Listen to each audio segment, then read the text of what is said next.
안녕하세요. 저는 늦게 아이들을 기르고 있고 한창 육아전쟁을 치르고 있는 여자입니다. 오늘 제가 이렇게 사연을 쓰게 된 이유는 저희 시아버지에 관해 이야기를 해드리고 싶어서예요. 글로 사연을 써보는 것은 처음이라서 조금 횡설수설할 수도 있는데 감안해 주시길 부탁드립니다. 저희 시아버지께서 정말 큰일을 당하실 뻔하셨어요. 저도 남편도 가슴이 철렁 내려앉을 뻔했죠. 다행히 시아버지께서 아무런 일도 당하시진 않으셨고 무사하셨지만 정말 놀랐답니다. 먼저 저희 시아버지는 정말 좋으신 분이세요. 왜 요즘 사람들은 시댁과 며느리의 사이가 정말 어렵다고들 하시잖아요. 그치만 저와 시아버지는 정말 아빠와 딸 같은 사이입니다. 남편은 저보다 7살 많은 사람이에요. 그리고 어렸던 시절 남편의 어머니께서는 암으로 세상을 떠나셨어요. 시아버지께서는 어머님을 무척이나 그리워하셨고 재혼도 하지 않으셨습니다. 어머니를 잊지 못하셔서 말이에요. 그래서 시아버지는 서툴지만 혼자 남편의 모든 생활을 책임지셨습니다. 사소하게 다림질부터 크게는 도시락 싸기 그런 것들까지요. 다행히 시아버지께서 돈을 적게 버시거나 그러진 않았기 때문에 다행이었죠. 그래서 시아버지는 살림 사시는 수준이 저를 한참이나 웃돕니다. 굉장히 가정적이기도 하시죠. 그리고 그런 성정을 제 남편이 정말 쏙 빼다 박았습니다. 남편은 홀아버지 가정에서 자랐지만 저 또한 홀어머니 가정에서 자랐어요. 제가 어렸던 시절에 저 또한 아버지가 일찍이 돌아가셨었거든요. 그래서 저희 어머니도 혼자 고군분투해가며 저를 길러내셨죠. 처음 상견례를 하던 날짜였는데 시아버지께서 저희 어머니께 여자 혼자서 이렇게 훌륭하게 자식을 키웠다는 사실이 얼마나 멋있는지 모르겠다고 한마디를 건네셨던 장면이 아직도 눈에 선할 정도지요. 저희 시아버지는 그렇게 멋진 분이십니다. 외적으로나 내적으로나 말이에요. 저희 남편도 시아버지가 언성을 높이는 모습을 살면서 단 한 번도 본 적이 없다고 해요. 처음에 시아버지께 인사를 드리러 갔을 때에도 남편을 혼자 길러내셨다고 하셔서 조금 겁을 먹었습니다. 남자 혼자 살림을 사는 것이 쉽지 않으니까 깐깐하시거나 엄격하시면 어쩌나 정말 걱정했었죠. 그런데 전혀 아니었습니다. 저는 누추한 곳에 찾아온 귀한 손님이라고 하시면서 물 한 잔도 제 손으로 못 떠먹게 하셨었죠. 다른 사람들은 시댁에 가면 과일 깎기 테스트를 당한다고 하거나 식구들이 먹은 설거지를 시킨다거나 한 데서 정말 걱정도 많이 하고 마음도 단단히 부여잡고 왔는데 정말 세상 따뜻하고 자상하셨죠. 제가 왔다고 과일도 직접 깎아주셨는데 사과도 토끼 모양으로 아주 귀엽고 예쁘게 깎아주셨더라고요. 시집살이를 당하면 어떻게 헤쳐나가야 하는 것인지에 대해 몇 날 며칠 밤을 고민한 것이 무색할 정도로 시아버지는 제게 정말 따뜻하신 분이셨죠. 결혼을 한 이후에도 마찬가지셨어요. 시아버지는 사위가 100년 손님이면 며느리는 1000년 손님이라고 하시면서 제가 시댁에 가는 날이면 구첩반상을 시아버지께서 직접 차려주셨어요. 저희 시아버지가 특히 갈비찜을 정말 기가 막히게 잘 만드셨거든요. 제게 너무 잘 대해주셔서 오히려 남편이 질투를 할 정도였습니다. 누가 진짜 자식인지 모르겠다고 하면서 말이에요. 처음 결혼하고 2년 정도는 설거지조차 못하게 하셨어요. 무엇을 도우려고 해도 그저 앉아있으라고만 하셨고 심부름 시킬 것 있으면 부르시라 해도 남편을 꼭 시키시더라고요. 설거지는커녕 손에 물 한 방울도 못 묻힌 채로 신혼기간이 흘렀죠. 나중에는 제가 조르고 졸라서 겨우 3번 중 1번 정도는 설거지를 할 수 있게 되었답니다. 세상에 서로 설거지를 하고 싶어서 싸우는 시댁과 며느리의 관계는 정말 독특하실 거예요. 며느리 손 상하는 것 아니냐고 발을 동동 굴리시는데 정말 그 모습을 보고 있으면 저희 아빠 생각도 나고 가슴 한켠이 뭉클하게 다가오곤 하죠. 정말 이런 시아버지는 세상에 또 없다고 저도 정말 효도하려고 노력했어요. 시아버지는 제가 임신한 이후에는 더욱 지극정성으로 바뀌셨어요. 원래도 제게 정말 노력을 아끼지 않고 쏟아부으시던 분이셨는데 제가 임신을 하게 되니까 정말 더 극진해지셨어요. 저는 임신을 하면 입덧이 정말 엄청 심하게 오는 편이에요. 솔직히 물도 메스꺼린 정도죠. 그런데 요상하게 시아버지가 차려준 밥은 속이 메스꺼리지 않는 편이더라고요. 그래서 시아버지는 귀찮으실 텐데도 게으른 며느리 임신수발도 들어주셨어요. 정말 너무 죄송했었죠. 죄송해 하는 듯한 기미를 보이기만 하면 시아버지는 늘 제게 그렇게 말씀해 주셨어요. 세아가, 네가 우리 가족이 되어서 얼마나 큰 기쁨인지 모른단다. 이렇게 부려먹을 수 있을 때 부지런히 부려먹으렴.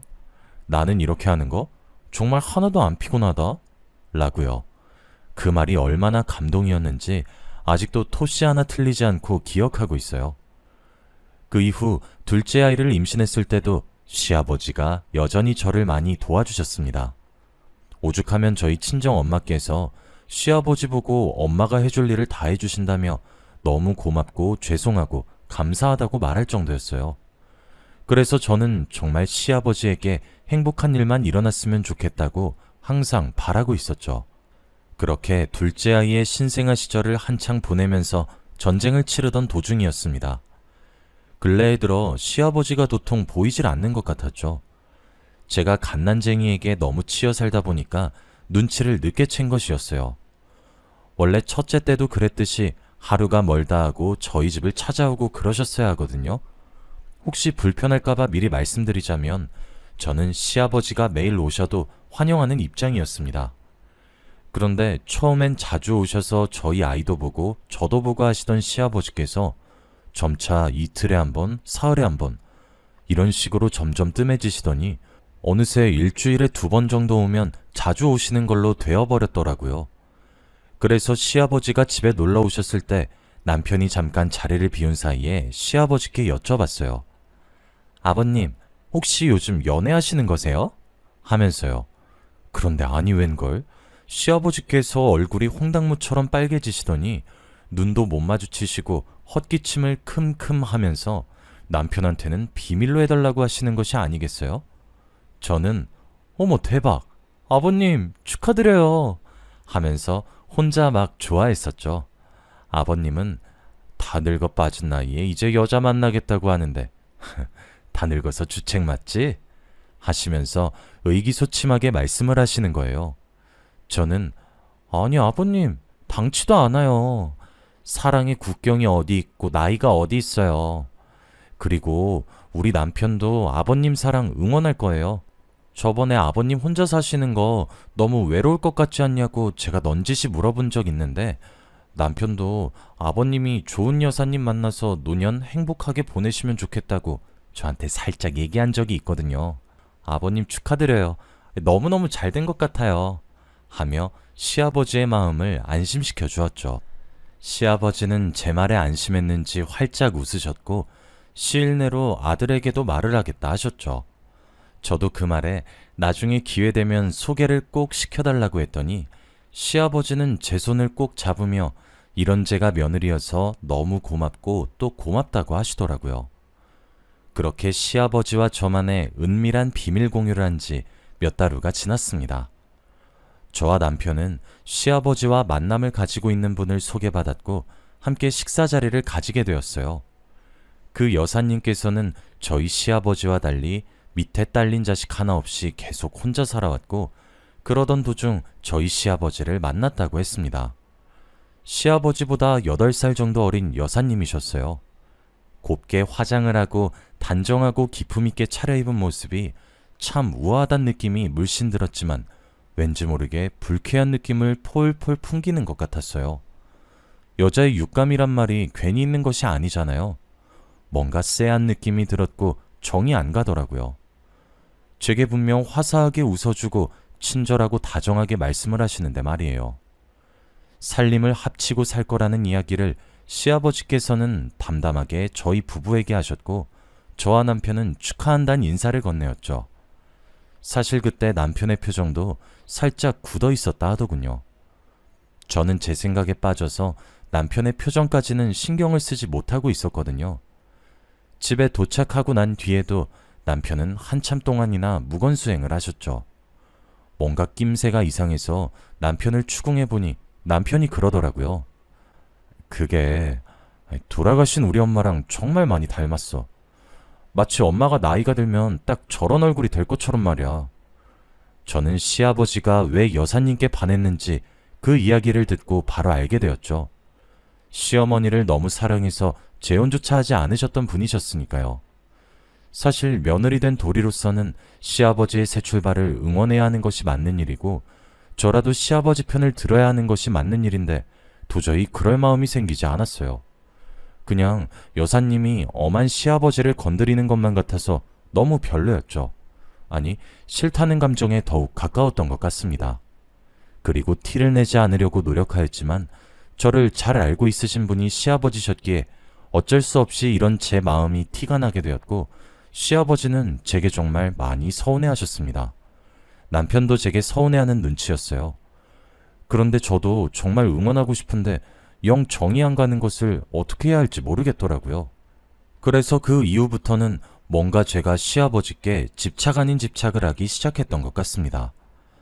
자주 연락을 하기는 했지만 매일 아침 저녁으로 전화를 드려서 안부를 여쭈었어요. 아마 두 분이 살림을 합치고 나신 이후부터 줄곧 그랬던 것 같습니다. 그런데 저도 제가 왜 이렇게 불안해하고 마음이 놓이지 않는지 정말 이해가 되질 않았어요. 그리고 시아버지는 몰라보게 태도가 많이 달라지셨죠. 예전에는 제 전화도 귀찮아하지 않으셨던 분이셨는데 확인 전화를 하는 거냐고 자기를 감시하는 거냐고 화를 내기도 하셨고 연락도 잘 되지 않으셨어요. 그리고 두 분이서 자꾸 어디론가 사라졌다가 나타나길 반복했죠. 의심스러운 정황만이 생겨났고 그렇게 시간은 자꾸 흘렀습니다. 그러던 어느 날이었습니다. 그날은 오랜만에 친구들을 만나기 위해 친정에 제 아이들을 맡기고 밖으로 외출을 나온 날이었어요. 남편은 지방으로 출장을 가서 내일이나 돼서야 돌아왔고 저도 오랜만에 자유시간을 가지려고 나왔죠. 초등학교 시절부터 절친이었던 친구를 만나 한참 수다를 떨면서 늦은 점심을 먹고 있었습니다. 그런데 창밖으로 익숙하지만 낯선 실루엣이 슥 지나가는데 얼핏 보니 여사님 같다는 생각이 들었어요. 그런데 제 절친은 제 사정들을 훤히 다 알고 있거든요. 우린 서로의 많은 이야기를 공유하다 보니까 말이에요. 절친에게 저는 여사님이 지나간 것 같다고 말을 했고 그렇게 절친과 저는 길을 나섰습니다. 이게 왜 그런지는 모르겠지만 어느새 저희 둘은 여사님의 뒤를 밟고 있었어요. 평소 저희가 알고 있던 옷차림과는 사뭇 다른 옷차림에 오른손으로는 담배까지 한 대 피고 있었죠. 얼떨떨했다는 표현이 맞을 겁니다. 점점 골목길을 복잡하게 들어가더니 이내 곧 인적 드문 곳으로 간 여사님은 한 허름한 건물 앞에 도착을 했어요. 그리고 곧 그 안쪽으로 들어가기 시작했죠. 건물 안으로 사라진 여사님이 걱정이 되기도 했습니다. 뭔가 느낌이 그렇게 좋지만은 않았었거든요. 하지만 아무런 계획도 없이 움직였다가는 죽도 밥도 되지 않을 것만 같아서 전전긍긍 하고 있었어요. 그런데 건물 내에서 희미하게 환호 소리와 시끌벅적한 소리가 들려오기 시작했어요. 제 절친은 그때 제게 제안했죠. 경찰에게 신고를 먼저 해놓고 건물 안으로 들어가서 여사님을 찾자고 말이에요. 좋은 생각이라 생각한 저는 경찰에 신고를 했습니다. 수상한 장소를 발견했다고 사이렌을 끄고 출동해달라고 했죠. 그리고 저와 절친은 건물 안으로 들어갔습니다. 하지만 건물 안으로 들어간 그곳에서는 정말로 눈에 믿기 힘든 시간들이 흐르고 있었습니다. 이리저리 굴러다니는 술병과 재떨이, 그리고 화투패, 쉴 새 없이 소리 지르는 사람들과 욕설이 난무하고 있는 현장이 저희를 기다리고 있었죠. 깨진 술병 조각들은 위험하고 아찔하게 느껴질 정도로 셀 수 없이 많았고 여기저기서 담배를 뻑뻑 태우더군요. 낄낄거리며 웃고 있는 사람들은 죄다 테이블 하나를 둘러앉아 원 모양을 이루고 있었고 그런 무리들을 여럿 발견할 수 있었습니다. 그리고 한 원의 중심에는 놀란 표정의 여사님이 입에 담배를 물고 앉아 계셨어요.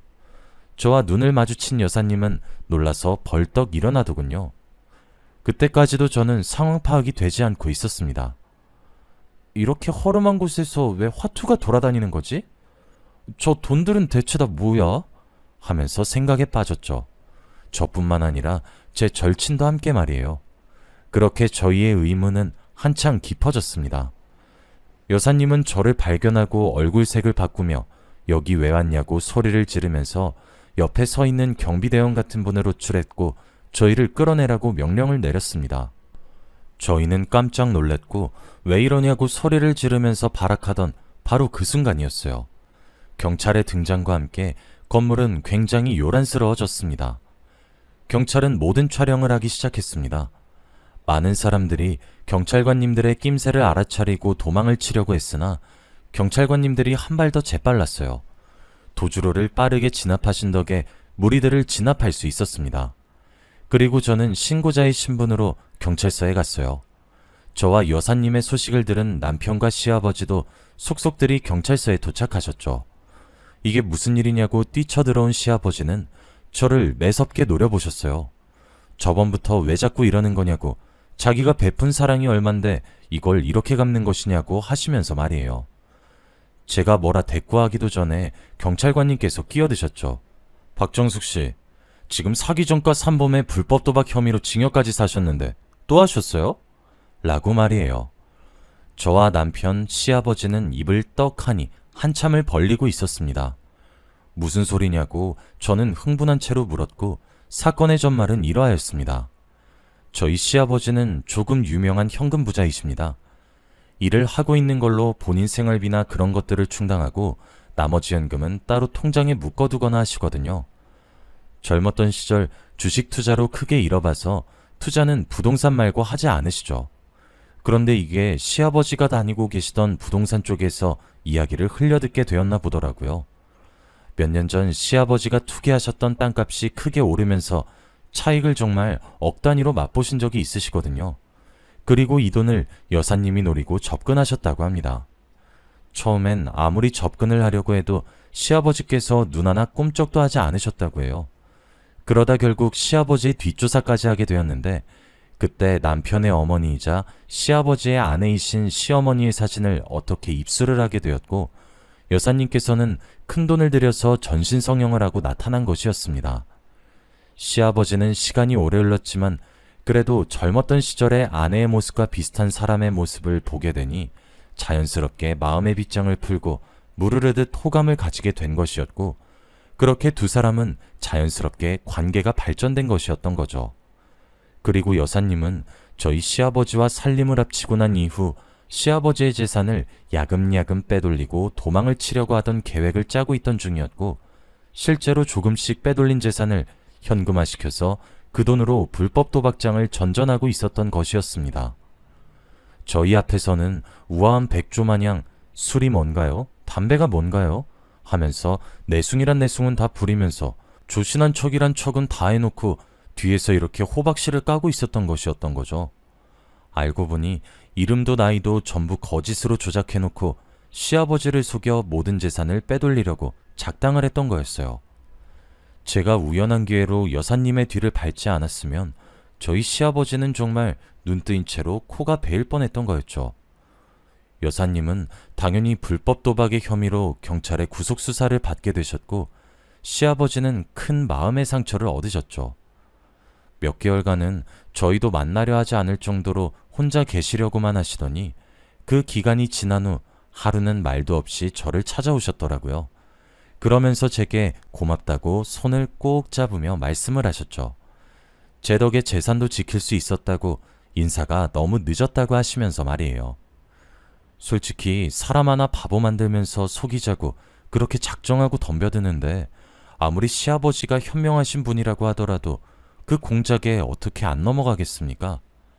상처받은 시아버지가 너무 안타까웠고 얼른 아픔을 이겨내시길 저는 바라고 있습니다. 시아버지께서는 점차 기운을 차리려고 노력을 하고 계시지만 여전히 상처를 많이 받으신 듯 보입니다. 언제쯤 저희 시아버지께서 아무렇지 않게 예전처럼 밝고 쾌활하신 모습으로 돌아오실 수 있을까요? 여기까지가 제 긴 이야기였습니다. 읽어주셔서 감사합니다.